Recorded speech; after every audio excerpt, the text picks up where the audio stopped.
Alhamdulillah wa syukurillah wa khair wa syarru bi masyiatillah la haula wa la quwata illa billah.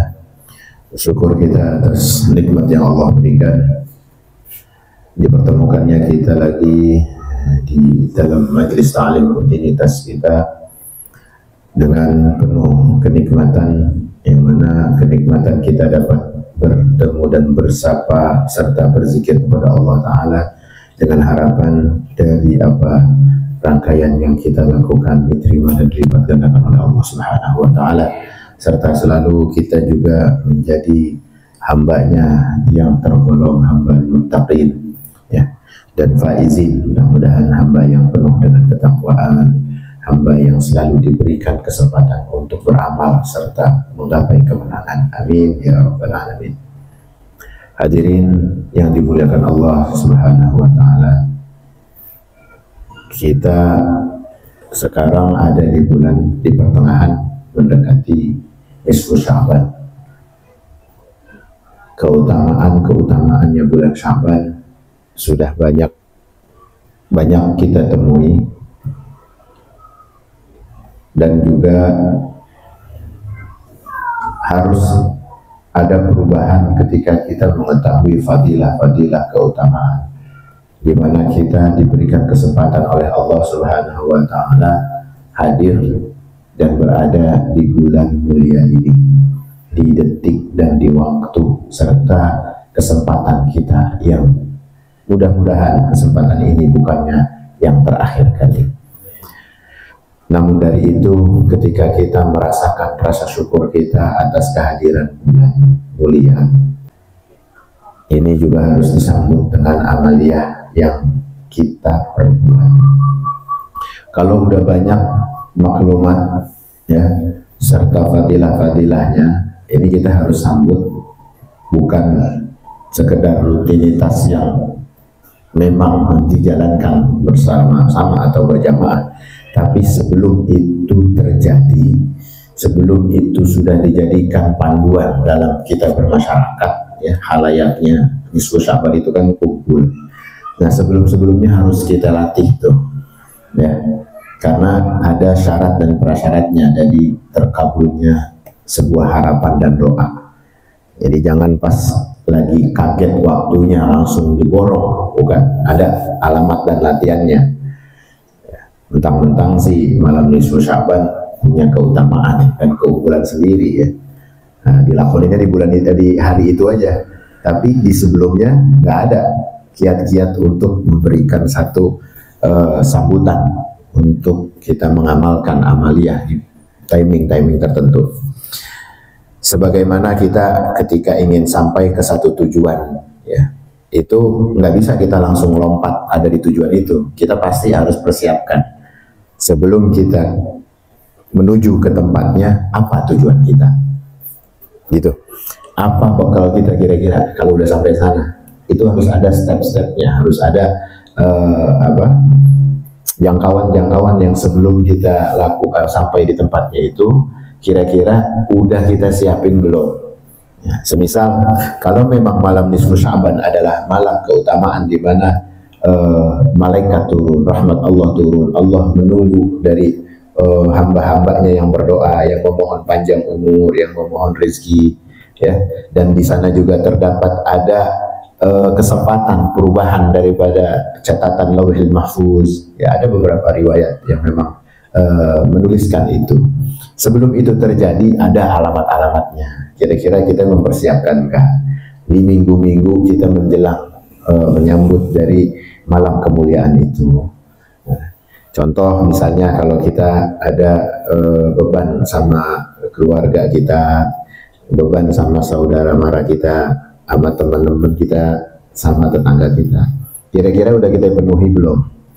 Udah kita persembahkan belum dari apa-apa yang pernah kita lakukan ini selama ini, atau ada kesalahan yang emang pernah kita lakukan misalnya, atau ada tanggungan dan utang piutang itu. Jangan giroh pas nisfu Sya'bannya doang baca Yasin 3 kali ya, dengan minta panjang umur, dengan minta rezeki melimpah, meninggal dalam keadaan husnul khotimah gitu.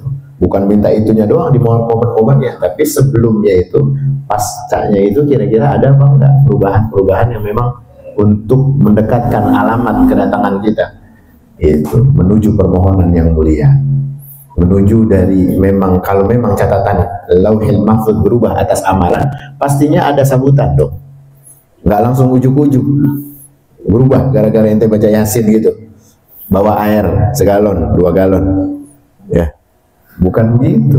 Tapi lihat amaliyah kita sebelum-sebelumnya, taubat kita kira-kira benar tulus apa kagak gitu, apalagi sesudahnya.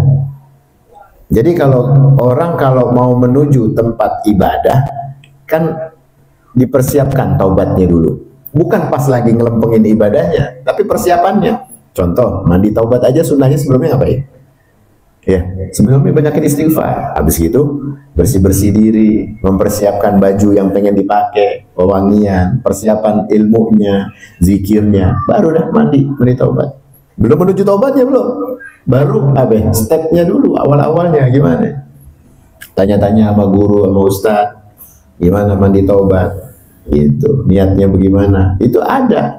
Baru setelah mandi taubat, bersih-bersih, ya kan, pakai baju yang paling baik, kita menghadap Allah dengan kekhusyuan, ya, dengan betul-betul mengakui apa-apa yang memang menjadi beban kelalaian kita, untuk kita ikrarkan sama Allah bahwa kita tidak akan ingin mengulanginya lagi. Kalau bisa dipersiapkan dengan tangisan-tangisan yang memang betul-betul khusyuk kita hadap sama Allah, nggak ketahuan orang kanan kiri kita, bahkan istri dan anak kita, itu betul-betul ente persembahkan di hadapan Allah. Nah itu ada ilmunya, sebelumnya itu ada persiapannya, bukan pas dianjurin sholat taubat, sunnah taubat, udah langsung gitu sholat aja gitu. Ngagetin diri misalnya, bukan nggak bagus, bagus juga, masih mau ngerjain, cuma kalau ilmunya kagak ada kan, kayak jadi amalan itu sia-sia gitu. Al ibadah bila ilm, al amal la turad. Jadi kalau aja beramal tanpa ilmu, ya ibadahnya nggak bakal diterima gitu. Jadi kan sayang-sayang kalau ngerjain sesuatu yang ilmunya kagak. Makanya sebelum itu terjadi, sebelum hari-hari mulia dan malam mulia itu datang, kita persiapan. Apalagi besok ini kebetulan banget ya, Allah kasih rezeki kita, ini bulan, ini tahun, nisfu Sya'bannya ada di malam Jumat. Malam Jumatnya sendiri punya keutamaan gitu. Makanya disiapin ini. Besok kalau ada yang mau niat puasa dah. Kita mulai itu. Ya, nyambut nisfu Sya'bannya. Kalau emang benar-benar punya kiat dan giat kita untuk ngerubah nasib di tahun-tahun berikutnya, coba berubah amaliyah kita, tingkatin lagi gitu, sampai momen di mana malam itu catatan betul-betul berubah karena Allah yang berikan kesempatan untuk kita gitu. Yang tadinya mau mati misalnya tahun-tahun yang jaraknya kagak begitu jauh, ya jadi jauh akhirnya kalau memang diterima sama Allah. Yang rezekinya mulai kelihatan seret gara-gara mengamalkan ibadah yang tulus karena Allah dengan persiapannya, akhirnya berubah datur nasibnya. Allah kasih mudah, nggak payah-payah banget nyari duit, nggak payah-payah banget dapat rezeki amal, dapat rezeki ilmu, dapat rezeki mahabbah, cinta. Ya, ini kudu dirubah, kudu dikasih daya kejut sama jiwa kita. Kagetin yuk, gitu. Biar ada benar-benar penyambutan amaliyah kita disambut dengan keseriusan sebelum hari hanya dan sesudahnya juga, sampai mana nanti ketika Allah masih memberikan kita umur panjang, ketemu sama bulan Ramadan, ketemu sama amal-amal yang memang ditunggu, ya, dipersembahkan untuk kita. Ngamalin ini nikmat, enak. Ya, nisfu Sya'ban kita udah sambut, kita udah coba bersih-bersih diri, minta maaf sama tetangga, sama saudara, kita penuhi tanggungan-tanggungan kita, hakul adaminya kita, yang punya perasaan dendam, marah, ya, gerutu, coba dilepas, dilatih gimana caranya. Belajar untuk mengikhlaskan diri kita gitu. Ya walaupun ada yang sulit, tapi tetap kita punya punya rasa untuk pingin lebih dekat lagi sama Allah.